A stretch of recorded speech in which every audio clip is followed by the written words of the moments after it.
పిత పుత్ర పవిత్రాత్మ నామమున ఆమెన్. గౌరవ సహోదరి సహోదరులారా, మీకందరికీ మన ప్రభు అయిన యేసుక్రీస్తు పవిత్ర నామమున మూడవ సామాన్య ఆదివారపు క్రీస్తు ప్రభుని యొక్క సందేశంను ఆలకించుటకు సాధారణంగా మీకు స్వాగతం పలుకుతున్నాను. ఈరోజుటి ప్రభు యొక్క సువిశేష సందేశ పట్టణములు మొదటి పట్టణము యెషయా గ్రంథము 8వ అధ్యాయము 22వ వచనం నుంచి 9వ అధ్యాయము 2వ వచనం వరకు.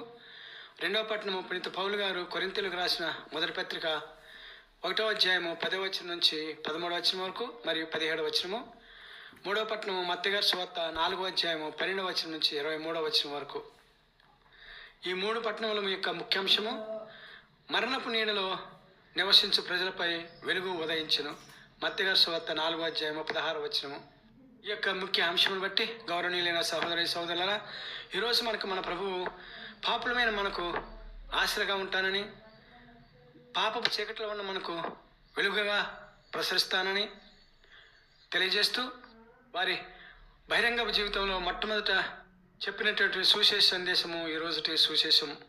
గౌరవనీయులైన సహోదరి సహోదరులారా, ఈ మూడు పట్టణాల యొక్క సారాంశంను మన వ్యక్తిగత జీవితానికి ఆపాదించుకుంటూ ఈ విధంగా ఆ యొక్క సారాంశాన్ని గ్రహించడానికి ప్రయత్నం చేద్దాం. మొక్కలేని భూమి ఎడారి అగును, నానలేని కుటుంబం అండలేనిదగును, అమ్మలేని కుటుంబం ఆదరణ లేనిదగును, అలాగే క్రీస్తు లేని జీవితం నరకాప్రాయం అగును.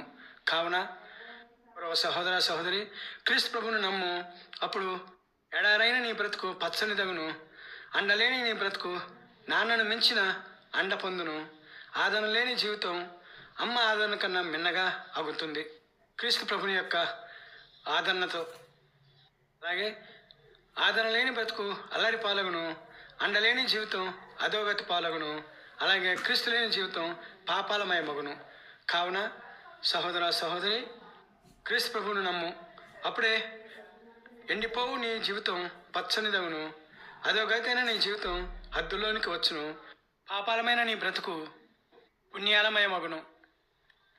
మరొక విషయం ఏమిటంటే, ఫలించని మొక్క నరికివేయబడును, పాసవని నీ చదువు నిరుపయోగమగును, నీతి లేని నీ జీవితం నవ్వుల పాలగును, అలాగే క్రీస్తు లేని జీవితం నిస్సారమగును. కావున సహోదర సహోదరి, క్రీస్తుని నమ్మిన జీవితం ఫలించును, నిరుపయోగ జీవితం ప్రయోజనమగును, నవ్వుల పాలగు నీవు గౌరవాన్ని పొందుదువు. అంతేకాకుండా వ్యభిచారుల కుటుంబం వీడిపోవును, కొట్లాడువాని కుటుంబం కోర్టు పాలగును, త్రాగబోతు వాని కుటుంబం తృణీకరించబడును, అలాగే క్రీస్తు లేని జీవితం అన్నీ ఉన్నా ఏమి లేనిదిలా నిస్పృహకు గురి అవును. కావున గౌరవ సహోదర సహోదరి, క్రీస్తుని నమ్ము, ఇప్పుడు క్రీస్తు నమ్మిన వ్యభిచారి కూడా పవిత్రమగును, ఎప్పుడు కొట్లాడుకొని కుటుంబం శాంతించును, త్రాగబోతు కుటుంబం ఆదరింపబడును. అందుకే గౌరవ సహోదర సహోదరి, ఇటువంటి కుటుంబాలను, వ్యక్తులను అయిన మనలను, సమాజంలో గుర్తింపు లేని కుటుంబాలను మరియు వ్యక్తులను గుర్తించి మనలోనికి తన దైవత్వపు వెలుగును ప్రకాశింపజేసి లేక ఆదరణ ఇచ్చి మన ద్వారా మిగిలిన వారికి తన దైవత్వపు వెలుగును ప్రసరింపజేయుటకు పాపులమైన మనలను క్రీస్తు ఎన్నుకున్నారు. ఈ విషయం మీకెలా తెలుసు అని మీరు నన్ను ప్రశ్నించవచ్చు. అందుకు రుజువుగానే ఈనాడు సువార్తలో ప్రభువు బహిరంగ జీవితాన్ని ప్రారంభించిన తన రక్షణ సువార్తను, తన దైవత్వపు వెలుగును సెబులూను, నప్తాలి అను ప్రాంతాలు, యోధా జాతికి సంబంధించిన గుర్తింపు లేని నప్తాలి అను తెగకు సంబంధించిన ప్రజలు నివసించు యాకోబు వంశస్థుల వద్ద నుండి ప్రారంభించారు. ఈ విషయాన్ని మనం యెషయా గ్రంథము 9వ అధ్యాయం 2వ వచనంలో చదువుతాం. అసలు ఇప్పుడు మనం నప్తాలి అంటే ఏంటో తెలుసుకుందాం. నప్తాలి అను ప్రాంతం చరిత్ర చూసినట్లయితే ఈరోజు క్రీస్తు ప్రభు మత్తయి సువార్త 4వ అధ్యాయము 16, 17 వచనాలను చదివి తెలుసుకుందాం.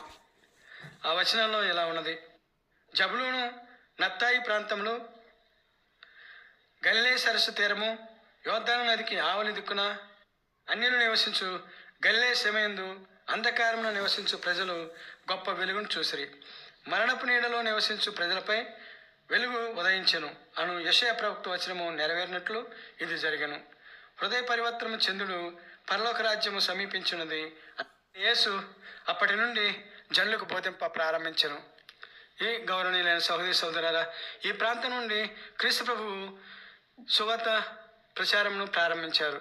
అయితే ఎందుకు క్రీస్తు ప్రభువు తన సువార్తను ఆ ప్రాంతం నుంచి ప్రారంభించారు అని మనం ప్రశ్నించుకున్నట్లయితే దానికి సమాధానంగా ఒక కారణం ఉంది. అదేంటంటే ఈ నప్తాలి అను ప్రాంతం ఇజ్రాయేలు మూల పురుషులైన యాకోబు రెండవ భార్య రాహేలు దాసి అయినటువంటి బిల్హాకు జన్మించిన ఇద్దరు కుమారులలో చిన్నవాడైనటువంటి నప్తాలి అను అతని యొక్క పేరు మీద ఇది పిలువబడింది. దానికి కూడా ఒక కారణం ఉంది, చూద్దాం. మోషే మరణం తర్వాత యెహోషువ నాయకత్వంలో వాగ్దాన దేశమైన కానానును స్వాధీనం చేసుకున్న ఇజ్రాయేలీల 12 తెగలలో యాకోబు మరియు యాకోబు రెండో భార్య రాహేలు దాసి బిల్హా దంపతులకు జన్మించిన ఇద్దరు కుమారులలో చిన్నవాడి పేరు మీదుగా ఈ నప్తాలికి ఆ పేరు పెట్టబడింది. అసలు పూర్వచరిత్ర మరొకటి చూసుకున్నట్లయితే యెహోషువ ఇజ్రాయెల్ ప్రజలను వాగ్దాన దేశంలోనికి నడిపించిన తర్వాత అతను కొత్త భూభాగాన్ని 12 తెగల మధ్య అనగా ఇజ్రాయెల్ ప్రజలు తెగల మధ్య విభజించి గలిలయ సముద్రానికి వాయువ్యంగా ఉన్న ప్రాంతాన్ని నప్తాలి తెగకు కేటాయించాడు. గౌరవనీయ సహోదరి సహోదరులారా, నప్తాలి యొక్క పూర్వ చరిత్ర దీనిని బట్టి చూసినట్లయితే తండ్రి అయిన యెహోదేవుడు ప్రేమమయుడు కాబట్టి తన ప్రేమామృత దైవవాక్కులను తన కుమారుని ద్వారా ఈ లోకానికి పంపి సమాజ పరంగాను ఆధ్యాత్మిక పరంగాను వెనుకబడిన వారికి సాక్షాత్తు దేవుడే తోడున్నాడు.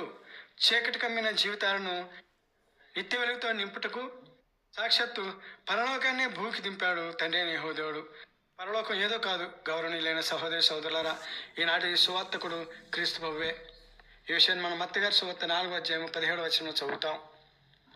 కావున గౌరవ సహోదర సహోదరి, ఎడారి లాంటి ఎండిపోయిన ఫలించని అలమ కాని అధమస్థితిలో ఉన్న వారందరూ ధైర్యం తెచ్చుకొని నిత్య సత్య వెలుగును ప్రకాశింపజేయు క్రీస్తు వెలుగులోకి ప్రవేశించి మత్తయి గారి సువార్త 4వ అధ్యాయం 23వ వచనంలో చెప్పిన విధంగా క్రీస్తు ప్రభుని పరలోక రాజ్య సువార్తను విని వ్యాధి బాధలను పోగొట్టుకుని అవకాశం మనకిస్తున్నారు. గౌరవ సహోదర సహోదరి, మరి నీవేమంటావు? క్రీస్తు వెలుగులో ప్రవేశిస్తావా? నిర్ణయించుకో. మన అందరికీ క్రీస్తు ప్రభు తన యొక్క వెలుగులోనికి ప్రవేశించే అవకాశం కల్పించమని ప్రార్థన ద్వారా వేడుకుందాం. దయచేసి అందరినీ నాతో ప్రార్థనలో ఏకీభవించవలసిందిగా కోరుచున్నాను. ప్రార్థన. ప్రభువా, క్రీస్తు అధములము పాపులము సమాజంలోను జీవితంలోనే గుర్తింపు లేని వారము అయిన జబులోను నప్తాలి ప్రాంతంలోని ప్రజల లాంటి మమ్ములను కరుణించి ఈనాడు మాకు మీ పరలోక రాజ్య సువార్తను ప్రకటిస్తూ మా కష్టాలను తొలగిస్తూ మా వ్యాధులను నయం చేస్తూ మాకు తోడుగా మమ్ము కాపాడనొచ్చిన దైవకుమారా క్రీస్తు, మీకు ధన్యవాదాలు. ప్రభువా, ఈనాటి మీ సువార్త వీలైనంత ఎక్కువ మంది విని రక్షణ పొందినట్లుగా వారిని మీ ఆత్మశక్తితో ప్రేరేపించమని మీ పాదాలను బట్టి వేడుకుంటున్నాం తండ్రి. Amen, amen, amen. పిత పుత్ర పవిత్రాత్మ నామములు స్తుతించబడును గాక, కీర్తించబడును గాక, ఆరాధించబడును గాక. ఆమెన్. తండ్రి అయిన యెహోదేవుడు నీ యొక్క కుమారుడు క్రీస్తు ద్వారా ఈ గడవ వారమంతా మనకు తోడుగా ఉంటూ సాతాను నుంచి మనల్ని అందరినీ కాచి కాపాడుదురుగాక. ఆమెన్.